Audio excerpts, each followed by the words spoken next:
ಇಬ್ಬರನ್ನ ಮಾತಾಡಿದ್ರೆ ಉಚ್ಚಾಟನೆ ಮಾಡ್ತೀವಿ ಅಂತ ಹೇಳಿ ನಾವು ಉಚ್ಚಾಟನೆ ಮಾಡಿ ಆ ತಾಕತ್ತು ಯಾವ ಹೈಕಮಾಂಡ್ ಇದೆ? ನೀವು ಯತೀಂದ್ರ ಸಿದ್ದರಾಮಯ್ಯ ಅವ್ರನ್ನ ಸೈಲೆಂಟ್ ಮಾಡಿದ್ರೆ ಆಮೇಲೆ ಈ ಕಡೆ ಇಕ್ಬಾಲ್ ಹುಸೇನ್ ಅವರು ಮಾತಾಡಲ್ಲ, ಶಿವಗಂಗಾ ಬಸವರಾಜ್ ಅವರು ಮಾತಾಡಲ್ಲ. ಇವರಿಬ್ಬರಿಗೆ ಶಿಸ್ತು ಸಮಿತಿ ನೋಟಿಸ್ ಕೊಡುವಂತ ತಾಕತ್ತು ಕಾಂಗ್ರೆಸ್ ಇದೆಯಾ? ಬಿಜೆಪಿ ಅವರು ಹೋಗಿ ಯತ್ನಾಳ್ ಅವರಿಗೆ ನೋಟಿಸ್ ಕೊಡೋದು, ಯತ್ನಾಳ್ ಅವ್ರನ್ನ ಶಿಸ್ತು ಸಮಿತಿ ಅಡಿ ಕರೆಸೋದು, ಈಶ್ವರಪ್ಪ ಅವ್ರನ್ನ ಉಚ್ಚಾಟನೆ ಮಾಡೋದು. ರಾಜ್ಯದಲ್ಲಿ ಕುರ್ಚಿ ಕಿತ್ತಾಟ ನಿಲ್ಲಬೇಕು. ಬರೀ ಪವರ್ ಶೇರಿಂಗ್ ಚರ್ಚೆ, ಯಾವಾಗ ಡಿ ಕೆ ಶಿವಕುಮಾರ್ CM ಆಗೋದು ಅನ್ನೋ ಚರ್ಚೆಗಳು ನಿಂತು ಹೋಗಬೇಕು ಅಂದರೆ ಇಬ್ಬರಿಗೆ ಶಿಸ್ತು ಸಮಿತಿಯಿಂದ ನೋಟಿಸ್ ಕೊಡಿ, ಇಬ್ಬರಿಗೆ ಶೋಕಾಸ್ ನೋಟಿಸನ್ನು ಕೊಡಿ. ಇಬ್ಬರನ್ನ ಮಾತಾಡಿದರೆ ಉಚ್ಚಾಟನೆ ಮಾಡ್ತೀವಿ ಅಂತ ಹೇಳಿ ಇಲ್ಲ ಉಚ್ಚಾಟನೆ ಮಾಡಿ. ಆ ತಾಕತ್ತು ಯಾವ ಹೈಕಮಾಂಡ್ಗಿದೆ ಹೇಳಿ? ಆ ಇಬ್ಬರು ಯಾರು ಅಂತಂತೀರಾ? ಅವರಿಬ್ಬರು ಸೈಲೆಂಟ್ ಆದರೆ ಇಡೀ ಪಾರ್ಟಿನೇ ಸೈಲೆಂಟ್ ಆಗುತ್ತೆ. ಅದು ಎಲ್ಲ ಪಕ್ಷದಲ್ಲೂ ಇದ್ದಾರೆ. BJP ಏನಾದರೂ ಈ ರೀತಿ ಕಿತ್ತಾಟದ ಸಂದರ್ಭದಲ್ಲಿದ್ದರೆ BJPಲೂ ಇರ್ತಾ ಇದ್ರು. ಈ ಕಾಂಗ್ರೆಸ್ ಇದೆ, ಕಾಂಗ್ರೆಸ್ಸಲ್ಲಿ ಯಾವಾಗ ಬಿಟ್ಕೊಡ್ತಾರೆ ಡಿ ಕೆ ಶಿವಕುಮಾರ್, ಯಾವಾಗ ಸಿದ್ದರಾಮಯ್ಯನವರ CM ಅವಧಿ ಮುಗಿಯೋದು ಅಂದರೆ ಸಿದ್ದರಾಮಯ್ಯನವ್ರು ನೆನ್ನೆನೂ ರಿಯಾಕ್ಟ್ ಮಾಡಿ, ಯಾಕ್ರಿ ಅದನ್ನೇ ಕೇಳ್ತೀರಾ? 3 ತಿಂಗಳಿಂದ ಒಂದೇ ಪ್ರಶ್ನೆ. ಅದು ಹೈಕಮಾಂಡ್ ಹೇಳ್ದಂಗೆ ನಾನು ನಡ್ಕೋತೀನಿ, ಡಿ ಕೆ ಶಿವಕುಮಾರ್ ಕೂಡ ನಡ್ಕೋಬೇಕು ಅಂತ ಸಿಟ್ಟು ಮಾಡಿಕೊಂಡ್ರು. ಪಾಪ 78 ವಯಸ್ಸಿನ ಸಿದ್ದರಾಮಯ್ಯನವ್ರನ್ನ ಎಷ್ಟು ಪ್ರಶ್ನೆ ಕೇಳೋದು? ಅವ್ರದ್ದು ಹೈಕಮಾಂಡ್ ಏನು ಹೇಳುತ್ತೆ ಅದೇ ನಡೆ. ಹೈಕಮಾಂಡು ಕೇಳೋದಕ್ಕೆ ಹೈಕಮಾಂಡ್ಗೆ ಧೈರ್ಯ ಇಲ್ಲ. ಆಯಿತು, ಯಾಕೆ ಈ ಇಬ್ಬರನ್ನ ನೋಟಿಸ್ ಕೊಡಬೇಕು, ಈ ಇಬ್ಬರಿಗೆ ಶಿಸ್ತು ಸಮಿತಿ ನೋಟಿಸ್ ಕೊಡಬೇಕು ಅಂತ ಹೇಳ್ತೀನಿಲ್ಲ, ಆ ಇಬ್ಬರಿಗೆ ಯಾಕೆ ಕೊಡಲ್ಲ ಶಿಸ್ತು ಸಮಿತಿ ನೋಟಿಸು? ಆ ಇಬ್ಬರು ಅಂದರೆ ಒಬ್ಬರು ಯತೀಂದ್ರ ಸಿದ್ದರಾಮಯ್ಯ, ಮತ್ತೊಬ್ಬರು ಡಿ ಕೆ ಸುರೇಶ್.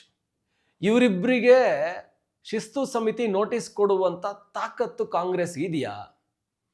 ನಾನು ಹಾಗಂತ ಯಾವುದೋ ಕಾಂಗ್ರೆಸ್ಸನ್ನು ಇಲ್ಲಿ ಟಾರ್ಗೆಟ್ ಮಾಡಿ ಕಾಂಗ್ರೆಸ್ಗೆ ತಾಕತ್ತಿಲ್ಲ, ಹೈಕಮಾಂಡ್ ವೀಕ್ ಇದೆ ಅಂತ ಕೇಳ್ತಾ ಇಲ್ಲ. ನಿಖಿಲ್ ಕುಮಾರಸ್ವಾಮಿಗೆ ನೋಟಿಸ್ ಕೊಡುವಂಥ ತಾಕತ್ತು JDS ರಾಜ್ಯಾಧ್ಯಕ್ಷ JK ಕೃಷ್ಣಾರೆಡ್ಡಿ ಅವ್ರಿಗಿದೆಯಾ? ಇಲ್ಲ.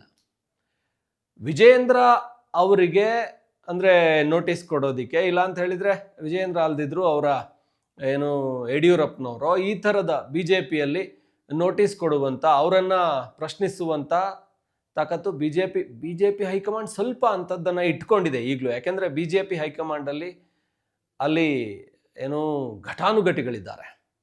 ಅಲ್ಲಿ ನರೇಂದ್ರ ಮೋದಿ, ಅಮಿತ್ ಶಾ ಥರದವ್ರು ಇರೋದ್ರಿಂದ ಸೊ ರಾಜ್ಯದವ್ರು ಸೈಲೆಂಟ್ ಆಗಿರ್ತಾರೆ. ಆದರೆ ಕಾಂಗ್ರೆಸ್ ವೀಕ್ ಇದೆ. ಅದರಲ್ಲಿ ನೀವು ಯತೀಂದ್ರ ಸಿದ್ದರಾಮಯ್ಯ ಅವ್ರನ್ನ ಸೈಲೆಂಟ್ ಮಾಡಿದರೆ ಆಮೇಲೆ ಈ ಕಡೆ ಇಕ್ಬಾಲ್ ಹುಸೇನ್ ಅವರು ಮಾತಾಡಲ್ಲ, ಶಿವಗಂಗಾ ಬಸವರಾಜ್ ಅವರು ಮಾತಾಡಲ್ಲ.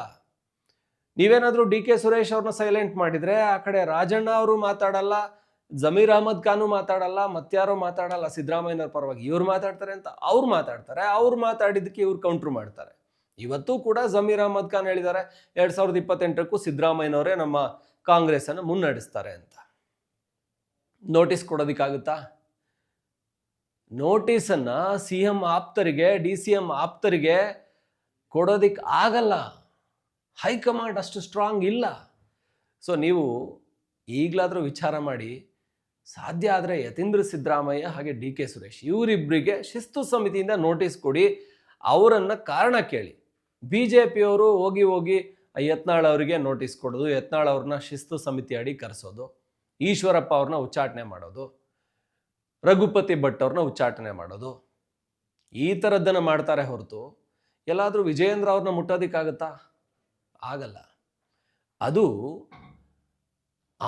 ಅಷ್ಟು ಅಂದರೆ ರಾಜಕಾರಣದ ಒಳಗೆ ಅಷ್ಟರ ಮಟ್ಟಿಗೆ ಹೈಕಮಾಂಡ್ಗಳು ವೀಕ್ ಇದ್ದಾವೆ. ಸೊ ಈ ಪರಿಸ್ಥಿತಿಯಲ್ಲಿ ಈ ಕುರ್ಚಿ ಕಿತ್ತಾಟ, ಪವರ್ ಶೇರಿಂಗ್ ಮುಗಿಯೋದು ಯಾವಾಗ ಅನ್ನೋ ಪ್ರಶ್ನೆಗೆ ಯಾರಲ್ಲೂ ಉತ್ತರ ಇಲ್ಲ.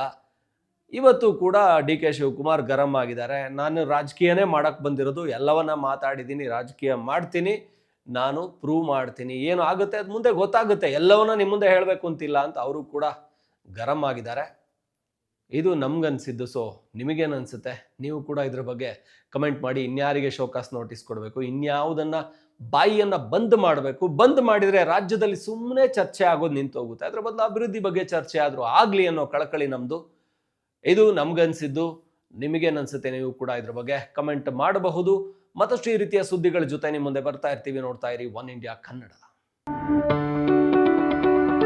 ಯಾವುದೇ ಸುದ್ದಿಯ ಅಪ್ಡೇಟ್ ಅನ್ನ ಮಿಸ್ ಮಾಡ್ಕೊಳ್ಬಾರ್ದು ಅಂದ್ರೆ ಈಗ್ಲೇ ಒನ್ ಇಂಡಿಯಾವನ್ನ ಸಬ್ಸ್ಕ್ರೈಬ್ ಮಾಡಿ. ನಿಮಗೆ ಬೇಕಾದ ಭಾಷೆಯಲ್ಲಿ ಎಲ್ಲಾ ಸುದ್ದಿ ತಿಳಿಬೇಕು ಅಂದ್ರೆ ಒನ್ ಇಂಡಿಯಾ ಆಪ್ ಅನ್ನ ಡೌನ್ಲೋಡ್ ಮಾಡ್ಕೊಳ್ಳಿ.